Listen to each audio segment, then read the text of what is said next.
You're listening to the Corbett Report.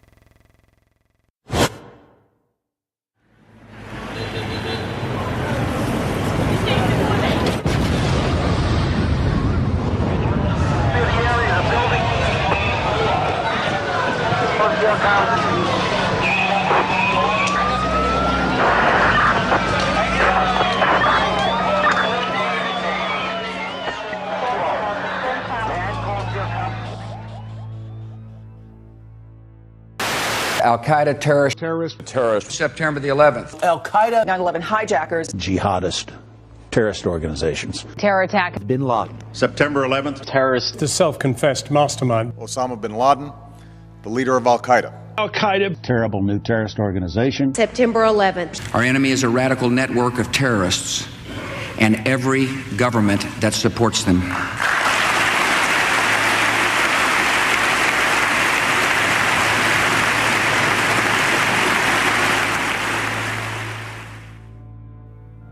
Forget for one moment everything you've been told about September 11th, 2001. Instead, let's ask ourselves one question. What was 9/11? A terrorist atrocity? An attack on America? The first salvo in a new war? A day that changed everything? The question may seem simple, but how we answer it is of vital importance. It determines how we proceed with our investigation of that day. And once you strip away the emotional rhetoric and the fear-inducing imagery, we're left with the simple truth. 9/11 was a crime. And as with any crime, there is one overriding imperative that detectives must follow to identify the perpetrators. Follow the money. This is an investigation of the 9/11 money trail.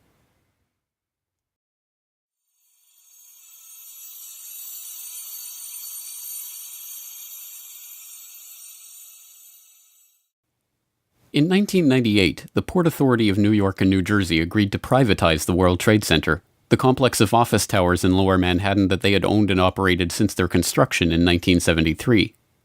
In April 2001, an agreement was reached with a consortium of investors led by Silverstein Properties, and on July 24, 2001, Larry Silverstein, who already owned World Trade Center Building 7, signed a 99-year lease for the Twin Towers and Buildings 4 and 5. The lease was for $3.2 billion and was financed by a bridge loan from GMAC, the commercial mortgage arm of General Motors, as well as $111 million from Lloyd Goldman and Joseph Kerr, individual real estate investors. Silverstein Properties only put down $14 million of its own money. The deal was unusual in a variety of ways. Although the Port Authority carried only $1.5 billion of insurance coverage on the WTC complex, which earlier that year had been valued at $1.2 billion, Silverstein had insisted on doubling that amount, insuring the buildings for $3.55 billion. Silverstein's insurance broker struggled to put that much coverage in place and ultimately had to split it among 25 dealers. The negotiations were so involved that only temporary contracts were in place for the insurance at the time the lease was signed, and by September the contracts were still being finalized. Silverstein's group was also explicitly given the right to rebuild the structures if they were destroyed, and even to expand the amount of retail space on the site if rebuilding did take place. Within hours of the destruction of the Twin Towers on September 11th, Silverstein was on the phone to his lawyers, trying to determine if his insurance policies could construe the attacks as two separate insurable incidents rather than one.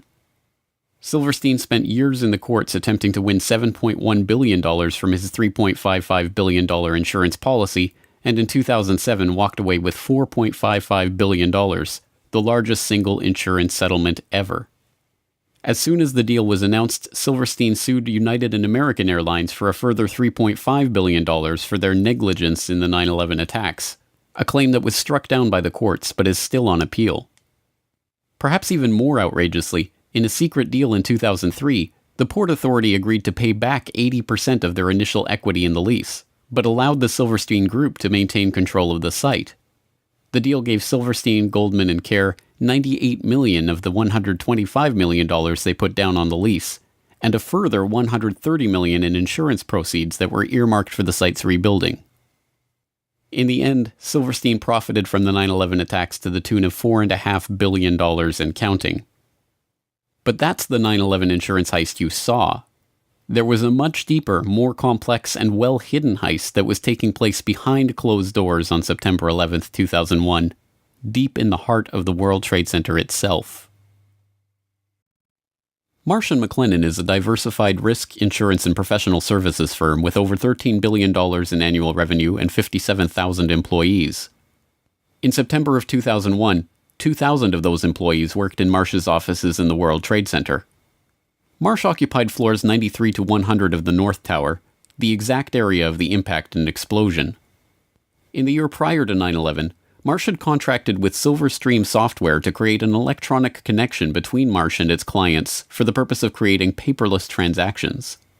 Silverstream had already built internet-based transactional and trading platforms for Merrill Lynch, Deutsche Bank, Bankers Trust, Alex Brown, Morgan Stanley, and other financial services firms that were later involved in 9/11, but this new project was unlike anything that had been attempted before. Richard Andrew Grove, the salesperson who handled the Marsh & McLennan project for Silverstream, explains. In 2000, Silverstream was contracted by Marsh to provide a technological solution beyond what we had done for any of the above-named companies, insofar as it would be used to electronically connect Marsh to its major business partners via internet portals for the purpose of creating paperless transactions and expediting revenue and renewal cycles, and built from the ground up at the client's site. Silverstream provided a specific type of connectivity that was used to link AIG and Marsh & McLennan, the first two commercial companies on the planet to employ this specific type of transaction, and in fact, Marsh was presented with something called the Accord Award, ACORD, in the summer of 2001, for being the first commercial corporation to do so. And what you should take away from that is this. It means that no other companies were doing this type of transaction, so the question in your mind should be, what then were Marsh and AIG doing, and why did they need to leverage technologies that no other commercial entity on the face of the earth needed to conduct business? The contract, Silverstream then stationed approximately 30 to 40 developers at Marsh, and this team was led by 2 to 3 managers with whom I liaised to ensure delivery of the solution that was promised. The development team worked regularly into the night, if not all night, and sometimes worked 7 days a week in order to adhere to Marsh's indicated pre-September 11th deadline. Now, while I was... But it was not long before severe irregularities in the billing of the account for this project led Richard Grove into the heart of a deeper mystery about the software and about the work that he was engaged in.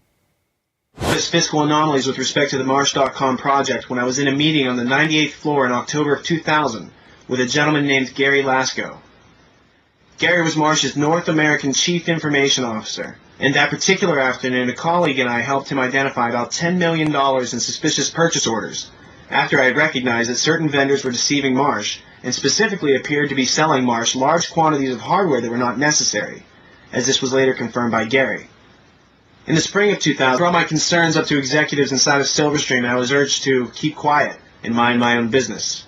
I went to an executive inside of Marsh, and he advised me to do likewise.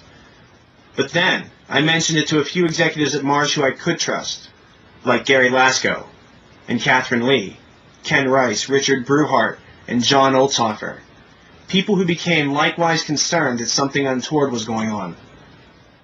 The concerned colleagues I just mentioned were murdered on September 11th, and the executives who expressed dismay at my concerns are alive and free today because of it. I feel it's no coincidence as the Marsh executive who urged me to drop my line of inquiry made sure that his personnel, who I just mentioned, were in the office bright and early for a global conference call before the staff meeting upon which I was to intrude. A conference call which I was informed this executive in question conducted, but attended from the safety of his Upper West Side apartment. Although in getting... The global conference call with Marsh's IT staff on the morning of 9/11, a meeting that included the staff who were investigating the suspicious billing on the Silverstream deal, was confirmed in a 2006 interview with Marsh's then Chief Information Officer, Ellen Clark. Richard Grove had been asked to attend the meeting, but was stuck in traffic on the way to the towers when the attack began. His friends at Marsh were not so lucky. 294 Marsh employees, including all of the participants in the conference call in the North Tower, died that morning. Meanwhile, the Marsh executive who had scheduled the meeting, the same one who had asked Grove to drop the issue of the billing anomalies, was safe in his apartment, attending the meeting via telephone. So what was the Marsh.com project really about? Why was it so important for it to be finished before September 11th?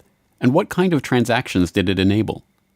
More importantly, what information was lost when the data center on the 95th floor of the North Tower suffered a direct hit on 9/11 and the buildings were demolished?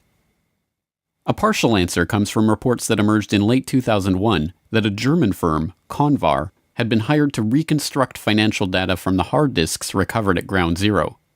The firm talks about this work in its promotional videos.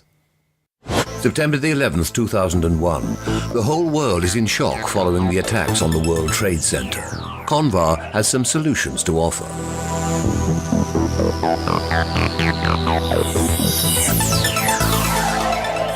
Data stored on countless hard drives retrieved from the collapsed towers was believed to have been lost, but Convar specialists can render irreplaceable information readable again at Europe's only high-security data recovery center. Burnt, crushed, or dirty storage media are ready to relinquish their secrets by the time we finish with them. More details about the work comes from an IDG news service story posted to CNN.com in December 2001. Under the headline, "Computer disk drives from WTC could yield clues," the article notes, "An unexplained surge in transactions was recorded prior to the attacks, leading to speculation that someone might have profited from previous knowledge of the terrorist plot by moving sums of money. But because the facilities of many financial companies processing the transactions were housed in New York's World Trade Center, destroyed in the blasts, it has, until now, been impossible to verify that suspicion." A Reuters article from the same time, later posted to Convar's website, offers revealing glimpses into the investigation's early results. It quotes Peter Herschel, Convar's director at the time.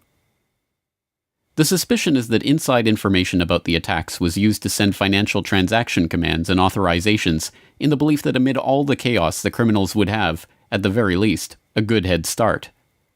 Of course, it is also possible that there were perfectly legitimate reasons for the unusual rise in business volume. It could turn out that Americans went on an absolute shopping binge on that Tuesday morning. But at this point, there are many transactions that cannot be accounted for. Not only the volume, but the size of the transactions was far higher than usual for a day like that. There is a suspicion that these were possibly planned to take advantage of the chaos." It also quotes Richard Wagner, one of the company's data retrieval experts. "There is a suspicion that some people had advanced knowledge of the approximate time of the plane crashes in order to move out amounts exceeding $100 million.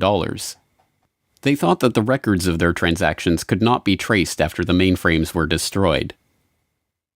Was the revolutionary electronic trading link between AIG and Marsh being used to funnel money through the World Trade Center at the time of the attack? Were the attack perpetrators hoping that the destruction of Marsh's data center, on the 95th floor at the dead center of the North Tower explosion, would conceal their economic crime? One piece of corroborating evidence for the idea comes from author and researcher Michael Rupert, who reported in 2004 that immediately before the attacks began, computer systems in Deutsche Bank, one of Silverstream's other E-Link clients, had been taken over from an external location that no one in the office could identify.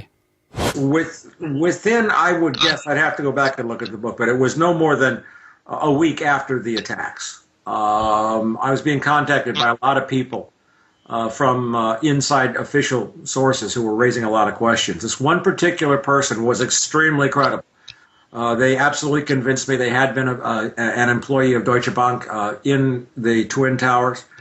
And they told me very clearly that in the moments right before the attacks and during the attack, there was a 40-minute window between the time the first plane struck the World Trade Center and the second plane, that Deutsche Bank's computers in New York City had been taken over, absolutely co-opted and run. There was a massive data purge, a massive data download, and all kinds of stuff was moving. And what this person said very clearly was that no one in the Deutsche Bank offices in the towers at the time had the ability to prevent what was going on from any of their terminals. Sadly, no answer to the questions raised by these accounts is forthcoming from Convar. After the initial reporting on the investigation, which noted that the company was working with the FBI to recover and analyze the data, Convar now refuses to talk about the information they discovered. Is it true that large amounts of money were transferred illegally out of the World Trade Center on the morning of 9/11, just before the attacks? If you would look on the website, I would say yes. Because that was the information from a previous release.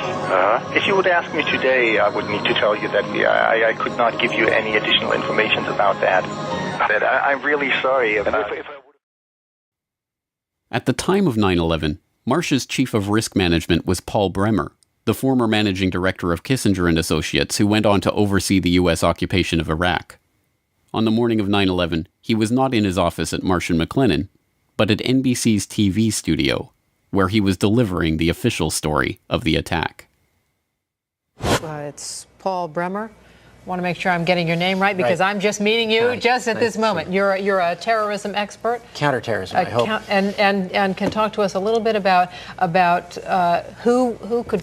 I mean, there are a limited number of groups who could be responsible for something of this magnitude. Yes, this is a very well planned, very well coordinated attack, which suggests it's very well organized centrally, and there are only 3 or 4 candidates in the world, really, who could have conducted this attack. Bin Laden comes to mind right away, Mr. Bremer. Indeed, he certainly does. Bin Laden was involved in the first attack on the World Trade Center, which had as its intention doing exactly what happened here, which was to collapse both towers. He certainly has to be a prime suspect, but there are others in the Middle East, and there are at least 2 states, Iran and Iraq, which should at least remain on the list of potential suspects. What kind of... I don't recall anything like this.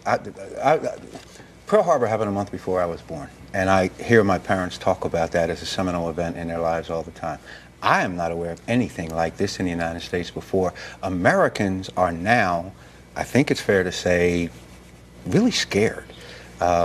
Should we be? This is a day that will change our lives, isn't it? It is a day that will change our lives. It's a day when the war that the terrorists declared on the United States, and after all, they did declare war on us, has been brought home to the United States in a much more dramatic way than we've seen before. So it will change our lives.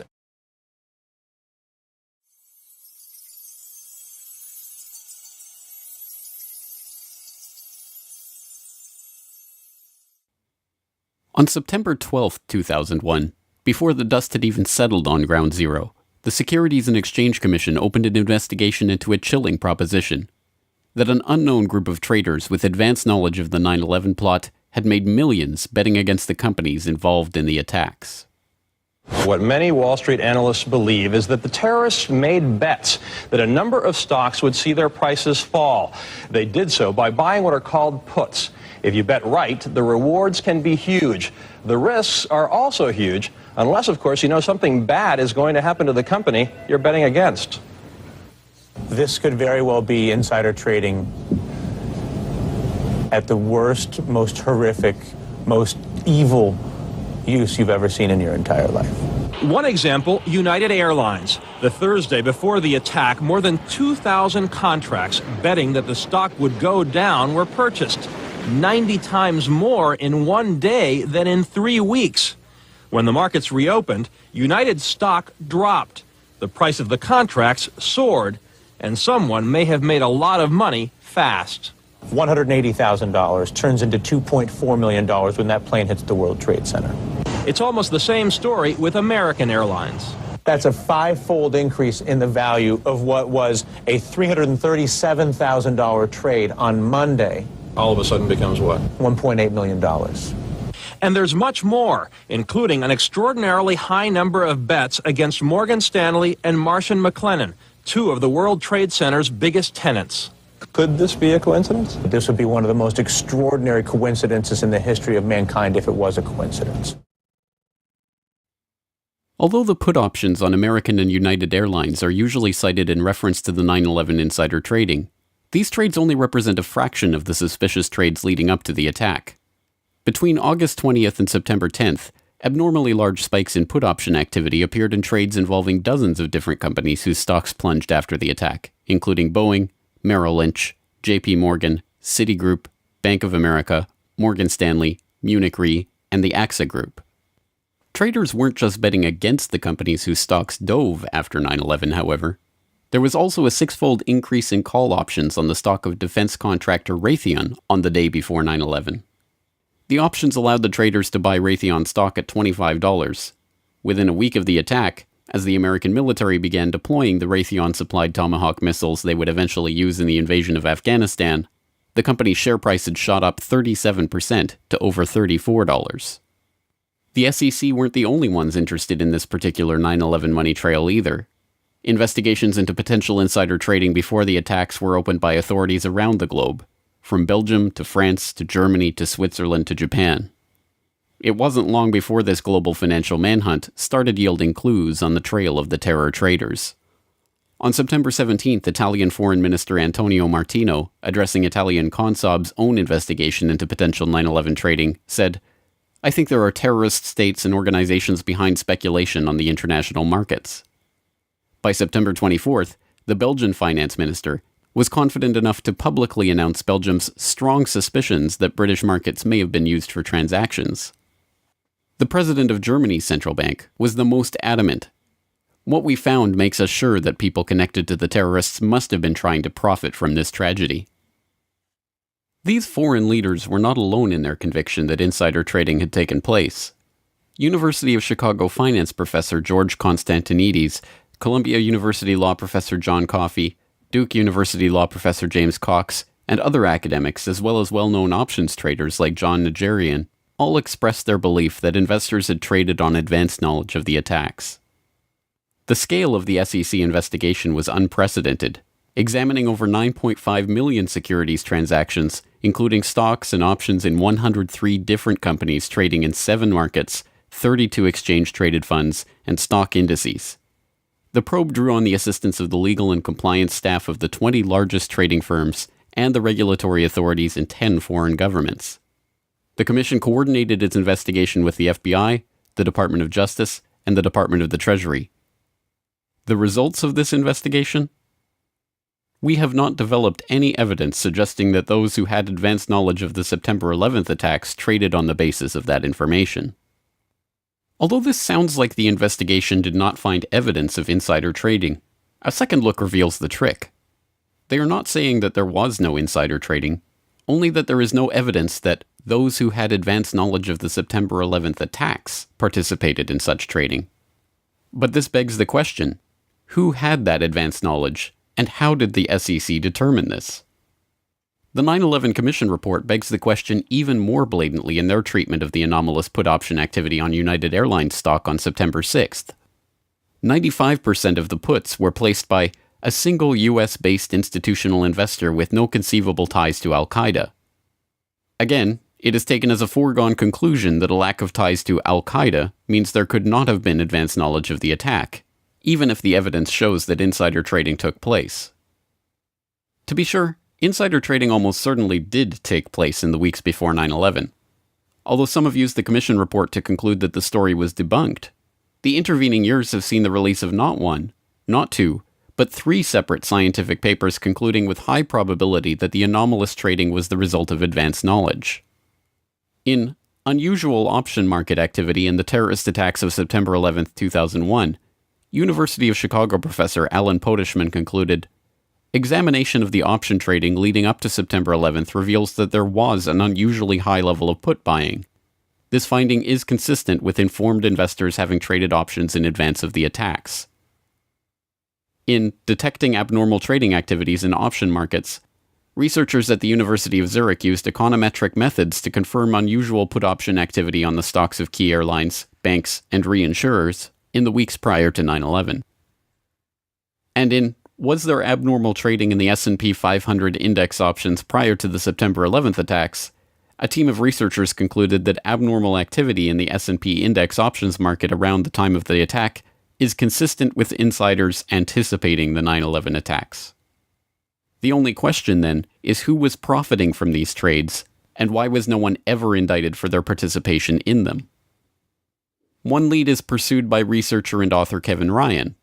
In Evidence for Informed Trading on the Attacks of September 11th, he examines an FBI briefing document from 2003 that was declassified in 2009. It describes the results of FBI investigations into 2 of the pre-9/11 trades that the Bureau had identified as suspicious, including the purchase of 56,000 shares of Stratesec in the days prior to 9/11. Stratesec provided security systems to airports, including, ironically, Dulles Airport, as well as the World Trade Center and United Airlines, and saw its share price almost double when the markets reopened on September 17, 2001. The trades traced back to a couple whose names are redacted from the memo, but are easily identifiable from the unredacted information. Mr. and Mrs. Wirt D. Walker III, a distant relative of the Bush family and business partner of Marvin Bush, the president's brother. The document notes that the pair were never even interviewed as part of the investigation because it had revealed no ties to terrorism or other negative information. In addition to begging the question, this characterization is provably false, as Ryan noted in a conversation with financial journalist Lars Schall. Wirt Dexter Walker at Stratesec hired several people from a company called the Carlyle Group. And the Carlyle Group had bin Laden family members as investors. Also, Wirt Walker's fellow director, James Abrahamson, was a close business associate of a man named Mansour Ijaz, a Pakistani businessman. And Mansour Ijaz claimed to be able to contact Osama bin Laden on multiple occasions. So there does seem to be some circumstantial evidence indicating that these people were connected to Al-Qaeda, at least to the point where we should investigate. And isn't it true that also some members of the bin Laden family were actually in Washington at a gathering of the Carlyle Group on 9/11? That's true. The Carlyle Group had a meeting at the Ritz-Carlton Hotel in Washington on September 11th, and present there were former President George H.W. Bush, James Baker, and the brother of Osama bin Laden. I believe his name was Salem. I can't recall his exact name. But they were there, investors from the bin Laden family, meeting with Carlyle Group representatives in Washington on September 11th. Was this why the FBI thought better of questioning Walker over his highly profitable purchase of Stratesec shares right before 9/11? The CIA figures prominently in another line of investigation. One suspicious United Airlines put option purchase that was investigated by the FBI involved a 2,500 contract order for puts in the days before 9/11. Instead of processing the purchase through United Airlines Home Exchange, the Chicago Board of Options Exchange, the order was split into 500 contract chunks and run through 5 different options exchanges simultaneously. The unusual order was brokered by Deutsche Bank Alex Brown, a firm that until 1998 was chaired by A.B. Buzzy Krongard, a former consultant to CIA Director James Woolsey, who at the time of 9/11 was himself the executive director of the CIA. So right after the attacks of 9/11, the name Buzzy Krongard surfaced, and it was instant research that revealed that Buzzy Krongard had been allegedly recruited by CIA Director George Tenet to become the executive director at CIA, which is the number 3 position right before the attacks. And Alex Brown was one of the then a subsidiary of Deutsche Bank. Was one of the primary instruments or vehicles that handled all of these criminal trades by people who obviously knew that the attacks were going to take place where, how, and involving specific airlines. Perhaps the most frank admission of insider trading is notable for 3 things. It was recorded on video, it has never been investigated by any agency or law enforcement official, and it was made by former CIA agent and frequent foreign policy commentator Robert Baer, the real-life inspiration for the character portrayed by George Clooney in Syriana. Talking to citizen journalists after a speaking event in Los Angeles in 2008, Baer was recorded on video making a startling assertion about 9/11 insider trading. And then the last thing I believe it was his National Reconnaissance Office was running a drill. A plane crashed into their building, and you know they're staffed by DOD and CIA. I know the guy that went into his broker in San Diego and said, "Cash me out. It's going down tomorrow." Really? Yeah. That tells us something. What? That tells us something. Well, his brother worked at the White House. This truly remarkable statement bears further scrutiny. If Baer is to be believed, a former CIA agent has first-hand knowledge that a White House insider had foreknowledge of the attacks, And to this day, not only has Baer never revealed the identity of this person, but no one has questioned him about his statement or even attempted to pursue this lead. So how is it possible that the SEC overlooked, ignored, or simply chose not to pursue such leads in their investigation? The only possible answer, of course, is that the investigation was deliberately steered away from such persons of interest and any connections that would lead back to foreknowledge by government agencies, federal agents, or their associates in the business world. Unfortunately, we will likely never see documentary evidence of that from the Commission itself. One researcher requesting access under the Freedom of Information Act to the documentary evidence that the 9/11 Commission used to conclude that there had been no insider trading, received a response that stated that the potentially responsive records have been destroyed. Instead, we are left with sources that refuse to be identified, saying that CBOE records of pre-9/11 options trading have been destroyed, and second-hand accounts of traders who had heard talk of an event in advance of 9/11. In a roundabout way, perhaps the 9/11 Commission reveals more than it lets on when it tries to dismiss key insider trades with the pithy observation that the traders had no conceivable ties to Al-Qaeda. If those with foreknowledge of the attacks weren't connected to Al-Qaeda, what does that say about the identity of the real 9/11 perpetrators? ABC News has now learned that the Chicago Board of Options Exchange launched their investigation into the unusual trading last week. That may have given them enough time to stop anyone from profiting from death here in the U.S. It may also give investigators, Peter, a hot trail that might lead them to the terrorists. Thanks very much. As a reminder of the complications here, though, the Secretary of the Treasury said today of this investigation, you've got to go through 10 veils before you get to the real source. Yep. Thanks, Antonio.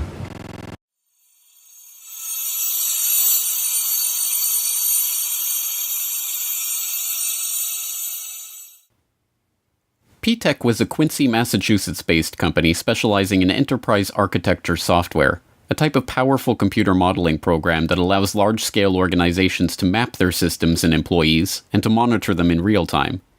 The person running this software has a god's eye view of processes, personnel, and transactions, and even the ability to use this data to foresee problems before they happen and to intervene to stop them from happening. As a senior consultant working on risk management for JP Morgan at the time of 9/11, Indira Singh was looking for exactly this type of software to implement the bank's next-generation risk blueprint. In her search for the ultimate risk management software, P-Tech's name was floated as the best candidate for the task. I had a good life. I did risk at JP Morgan Chase. Just to take a break from all the heavy stuff, what I do was to devise a way to monitor everything going on in a very large company to stop big problems from happening. There's that little cloud there and my very bizarre picture of how I think about this problem. I am a person who was merging two disciplines, risk management and something called enterprise architecture, which is fairly esoteric, but at the end of the day, we seek to prevent large problems from happening anywhere in a large global enterprise. At JP Morgan, I was working on the next generation risk blueprint, which is all about how to prevent these things from happening. Bad business practice such as money laundering, road trading, and massive computer failures, anything you could imagine would go wrong. I had a lot of leeway consulting as a senior risk architect to think out of the box and actually get my ideas implemented. I was funded out of a strategic fund. I reported to the directors, and I was pretty happy. JP Morgan thought very highly of me, and they were thinking of funding, in conjunction with my project in DC, the next generation risk software. What I needed to do, what I did, was a really smart piece of software. Really, really smart. Its job would be to think about all the information, and this is where you may connect a dot. The job of this software would be to think about all the information that represented what was going on in the enterprise at any given time as bank business was being transacted worldwide. For example, it would be a surveillance software that would look for trading patterns that indicated someone was up to no good, and then do something about it. Send a message somewhere, send the transaction information somewhere, perhaps shut their system down, perhaps shut another system down, perhaps start something else up elsewhere. This kind of capability is very, very essential in today's world. However, this kind of software is not found in Microsoft or not even in IBM. A small group of very esoteric software companies make this kind of enterprise software, and it is very pricey. So you can't afford to pick wrong. And I asked all my colleagues who are industry gurus what would they recommend for this. My buddies recommended P-TECH. Indeed, it's not difficult to see why P-TECH came so highly recommended. Given the nature of this sensitive risk management work, only a company with experience delivering software to large-scale organizations with secrets to protect would fit the bill, and in this regard P-TECH did not disappoint. Their client roster included a veritable who's who of top-level corporate and governmental clients: the FBI, the IRS, NATO, the Air Force, the Naval Air Command, the Departments of Energy and Education, the Postal Service, the U.S. House of Representatives, the Department of Defense, the Secret Service, even the White House. From the inner sanctum of the White House to the headquarters of the FBI, from the basement of the FAA to the boardroom of IBM, some of the best secured organizations in the world, running on some of the most protected servers housing the most sensitive data, welcomed P-TECH into their midst. P-TECH was given the keys to the cyber kingdom to build detailed pictures of these organizations, their weaknesses and vulnerabilities, and to show how these problems could be exploited by those of ill intent. But like all such systems, it could be exploited by those of ill intent for their own purposes, too. Given the nature of the information and secrets being kept by its clients, it should come as no surprise that many of P-TECH's top investors and employees were men with backgrounds that should have been raising red flags at all levels of the government. And as it turns out, at least one of these men did raise red flags with a pair of diligent FBI field agents. In the late 1990s, Robert Wright and John Vincent, FBI special agents in the Chicago field office, were running an investigation into terrorist financing called Vulgar Betrayal. From the very start, the investigation was hampered by higher-ups. They were not even given access to the computer equipment needed to carry out their work. Through Wright and Vincent's foresight and perseverance, however, the investigation managed to score some victories, including seizing $1.4 million in terrorist funds. According to Wright, these funds were linked directly to Saudi businessman Yassin Qadi. Yassin al-Qadi is a multimillionaire businessman and philanthropist who, according to Business Associates, liked to boast of his relationship with former Vice President Dick Cheney. But in the late 1990s, he was sanctioned by the UN Security Council for his suspected links to al-Qaeda, and after 9/11 he was put on a terrorist watch list by the US Treasury for his suspected ties to terrorist financing.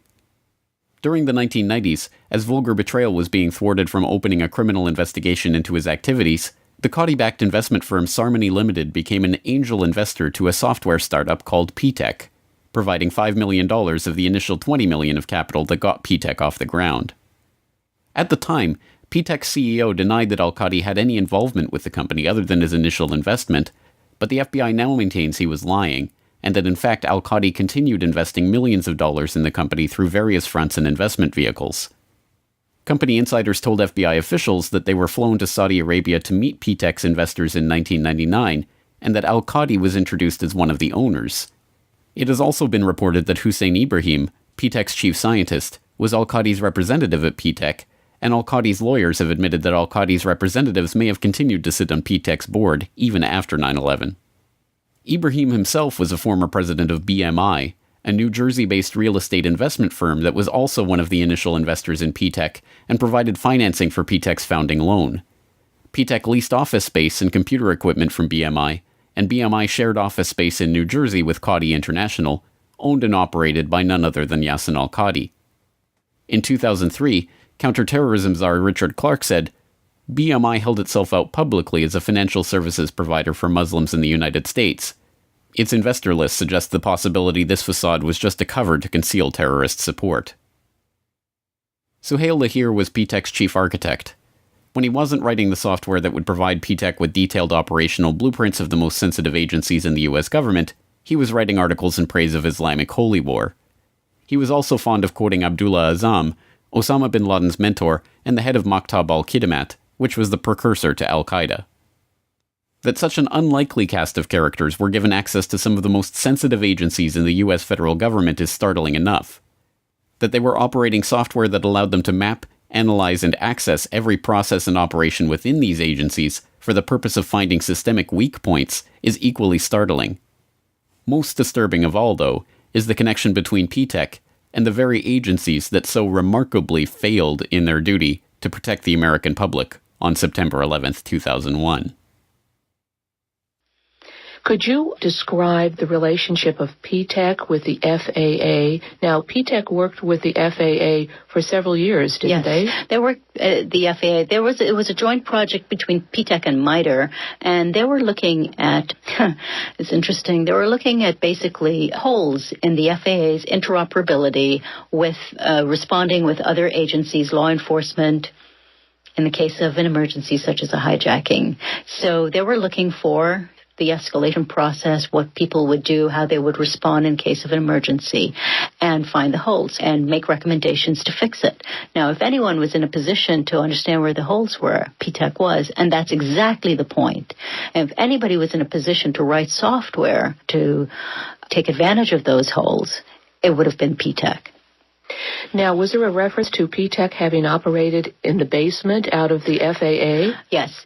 Now, typically, because the scope of such projects are so overarching and wide-ranging, when you are doing an enterprise architecture project, you pretty much have access to how anything in the organization is being done, where it's being done, on what systems, what the information is, and you pretty much have carte blanche. If it's a major project that spans several years, the team that comes in has literally access to almost anything that they want because you're operating on a blueprint level, on a massive scale. So, yes, they were everywhere, and I was told that they were in places that required clearances.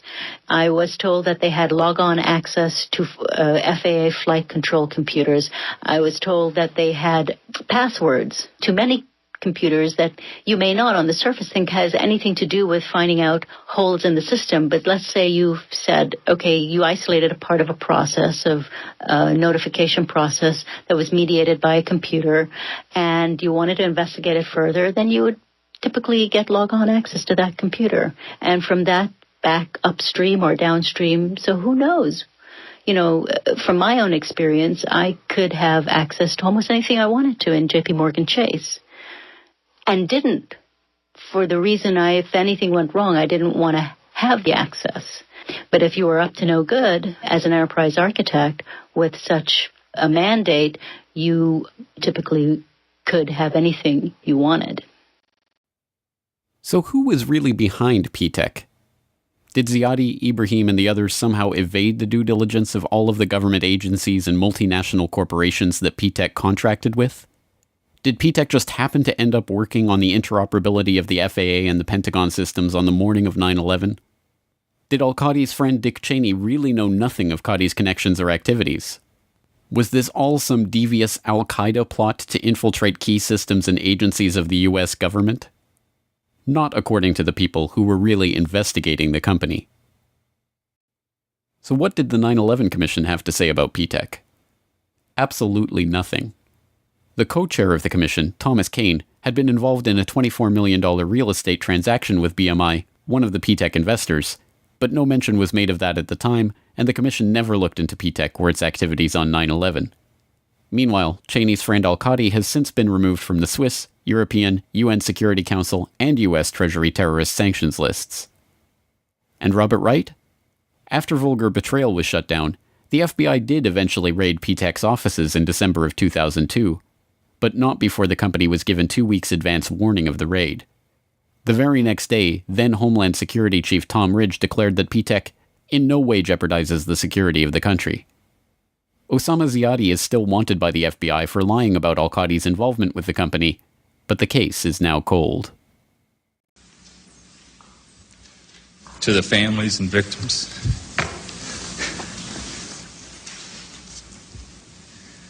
of September 11th, on behalf of John Vincent, Barry Carmody, and myself, we're sorry.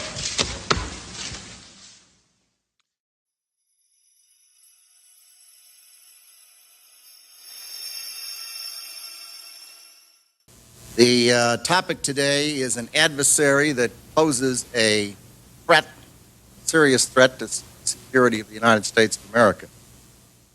This adversary is one of the world's last bastions of central planning. It governs by dictating 5-year plans. From a single capital, it attempts to impose its command across time zones, continents, oceans, and beyond. With brutal consistency, it stifles free thought and crushes new ideas. It disrupts the defense of the United States and places the lives of men and women in uniform at risk. On September 10th, 2001, Defense Secretary Donald Rumsfeld declared a new war. Not a war on a shadowy terrorist organization in Afghanistan, or even a war on terror itself, but a war on the Pentagon. The adversary is closer to home. It's the Pentagon bureaucracy. Perhaps it is no surprise that Rumsfeld felt compelled to declare a war on the Pentagon's bureaucracy. The issue of the Pentagon's $2.3 trillion accounting nightmare had been dogging him since his confirmation hearings in January of 2001. Although Rumsfeld was interested in pushing forward a modernization of the military that was projected to cost an additional $50 billion in funding, that agenda was politically impossible in the face of the Department of Defense's monumental budget problem.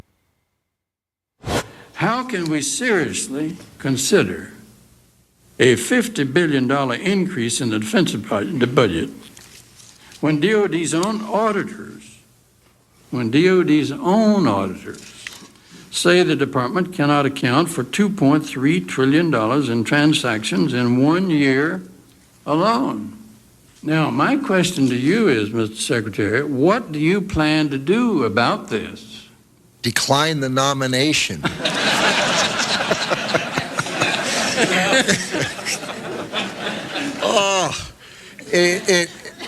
Senator, I have heard... I don't want to see you do that.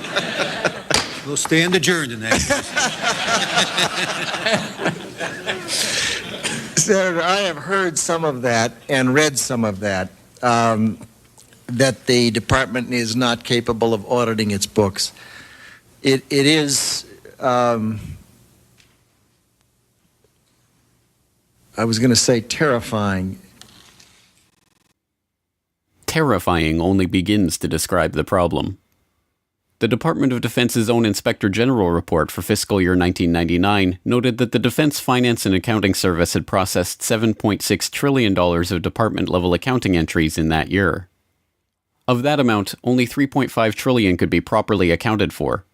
$2.3 trillion in transactions were fudged to make entries balance, run through without proper documentation, or made up entirely. The Inspector General's office did not even examine the other $1.8 trillion in transactions because they did not have adequate time or staff to review them. In 2002, one DFAS accountant blew the whistle on the problem and the cover-up that was underway to stop investigators from finding out where the money went. According to some estimates, we cannot track $2.3 trillion in transactions. $2.3 trillion with a T. That's $8,000 for every man, woman, and child in America. To understand how the Pentagon can lose track of trillions, consider the case of one military accountant who tried to find out what happened to a mere $300 million. We know it's gone, but we don't know what they spent it on. Jim Minery, a former Marine turned whistleblower, is risking his job by speaking out for the first time about the millions he noticed were missing from one defense agency's balance sheets. Minery tried to follow the money trail, even crisscrossing the country looking for records. The director looked at me and he says, "Why do you care about this stuff?" It took me aback, you know. My supervisor asked me why I care about doing a good job. So he was reassigned and says officials then covered up the problem by just writing it off. As controller of the Pentagon from 2001 to 2004, Dov Zakheim was the man tasked with solving this problem. There are all kinds of long-standing rules and regulations about what you can do and what you can't do. I know Dr. Zakheim's been trying to hire CPAs because the financial systems of the department are so snarled up that we can't account for some $2.6 trillion in transactions that exist, if that's believable. And yet we're told that we can't hire CPAs to help untangle it in many respects.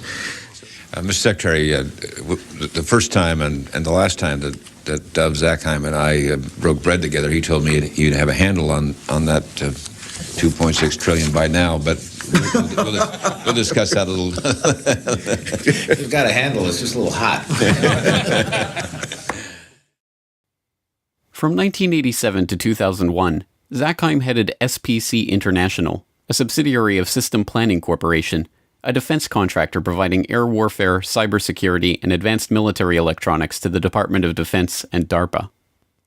SPC's Radar Physics Laboratory developed a remote control system for airborne vehicles that they were marketing to the Pentagon prior to 9/11. Zakheim was also a participant in drafting Rebuilding America's Defenses, a document that called for a sweeping transformation of the U.S. military, including the implementation of the $50 billion missile defense program and increased use of specialized military technologies.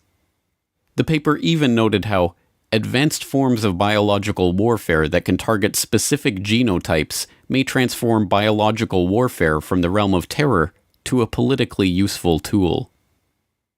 Rebuilding America's Defenses was a white paper produced by the Project for the New American Century, a group founded in 1997 with the goal of projecting American global dominance into the 21st century. Joining Zakheim in the group were a host of other neocons who ended up populating the Bush administration, including Dick Cheney, Paul Wolfowitz, Richard Pearl, Jeb Bush, and Donald Rumsfeld. In their September 2000 document, the group lamented that their plan for transforming the military was not likely unless a defining event took place, one that would galvanize public opinion. The process of transformation, even if it brings revolutionary change, is likely to be a long one, absent some catastrophic and catalyzing event, like a new Pearl Harbor. We know that the thing that tends to register on people is fear, and we know that tends to happen after there's a Pearl Harbor. It tends to happen after there's a crisis. And that's too late for us. We've got to be smarter than that. We've got to be wiser than that. We have to be more forward-looking. There's a wonderful book on Pearl Harbor by Roberta Wohlstetter and a foreword by Dr. Schelling that talks about this problem of seeing things happen and not integrating them in your mind and saying, yes, we need to be doing something about that now. That I reread periodically because it's so important. And on 9/11/2001, America received its new Pearl Harbor. The attack on the Pentagon struck Wedge 1 on the west side of the building. An office of the U.S. Army called Resource Services Washington had just moved back into Wedge 1 after renovations had taken place there. The office was staffed with 45 accountants, bookkeepers, and budget analysts. 34 of them were killed in the attack. A 2002 follow-up report from the DoD Inspector General on the missing trillions noted that a further $1.1 trillion in made-up accounting entries were processed by the Pentagon in fiscal year 2000, but they did not even attempt to quantify the missing funds for 2001. The Secretary of the Army, Thomas White, later explained they were unable to produce a financial report for 2001 at all, due to the loss of financial management personnel sustained during the September 11th terrorist attack. Before becoming Secretary of the Army, Thomas White was a senior executive at Enron. Enron was one of the largest energy companies in the world, posting a $111 billion profit in 2000 before being exposed as an elaborate corporate accounting fraud in 2001. The SEC, which investigated the Enron scandal, occupied the 11th to 13th floors in World Trade Center Building 7, and their offices were destroyed on 9/11, destroying 3,000 to 4,000 documents on active investigations in the process. Perhaps unsurprisingly, Rumsfeld's war on the Pentagon's bureaucracy did not yield the results he promised. By 2013, the unaccountable money in the Pentagon's coffers had reached $8.5 trillion. The latest scandal to hit Washington comes from a report revealing the Pentagon misplaced $8.5 trillion. Military leaders have also been found ordering subordinates to doctor books to hide the missing money. This is the conclusion of a special report by Reuters.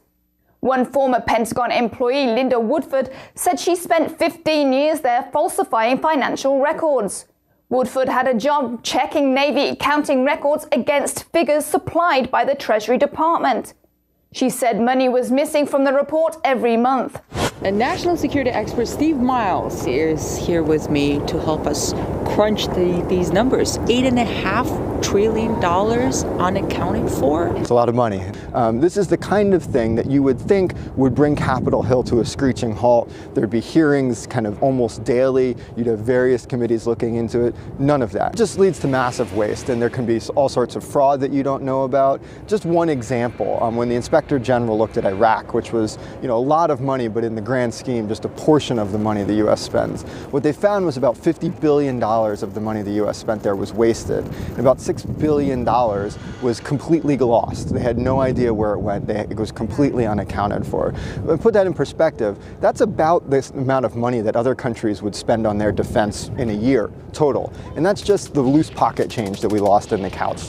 One thing I found very interesting in this report is that the Pentagon apparently uses a standard operating procedure to enter false numbers or so-called plugs to cover lost or missing information in their accounting in order to submit a balanced budget to the Treasury. So they can write in everything. I mean, that's probably the most shocking part of this, is that they get to the end of the day and they say, oh, there's money missing. What do we do? Well, we'll just put a number in there that says it's there and we'll sort it out later. I mean, again, this is the type of operating practice that if you did it in your own business, if you tried to do it with your own taxes for the government, they'd haul you off to jail.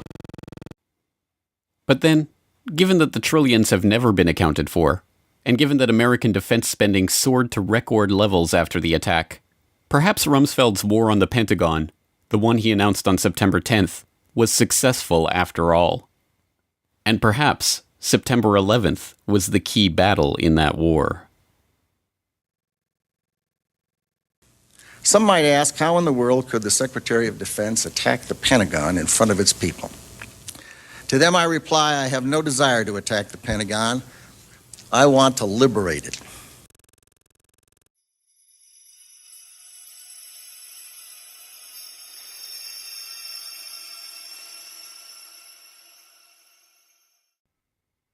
Insurance scams and insider trading, electronic fraud and vulgar betrayal, missing money and evidence destroyed. There are at least 8.5 trillion reasons to investigate the money trail of 9/11. Curious, then, that the U.S. government's final word on the attacks, the 9/11 Commission report, concluded that the money trail was not worthy of investigation at all. In Chapter 5 of the report, the Commission noted, "To date, the U.S. government has not been able to determine the origin of the money used for the 9/11 attacks. Ultimately, the question is of little practical significance." 9/11 was a crime, and as every detective knows, the first rule of criminal investigation is to follow the money. So why did the 9/11 Commission specifically reject this rule? The answers to 9/11 are not going to come from the suspects of the crime. Instead, it's up to investigators to continue to unearth the true evidence on the 9/11 money trail. Follow the money.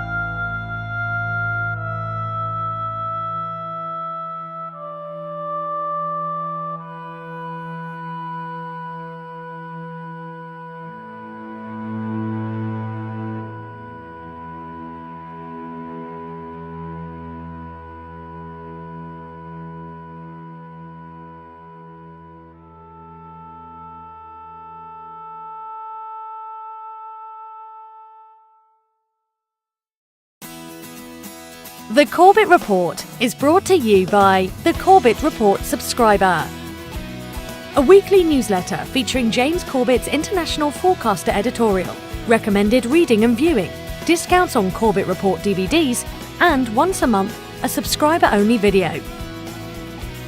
Sign up today to start receiving your copy at corbettreport.com/support.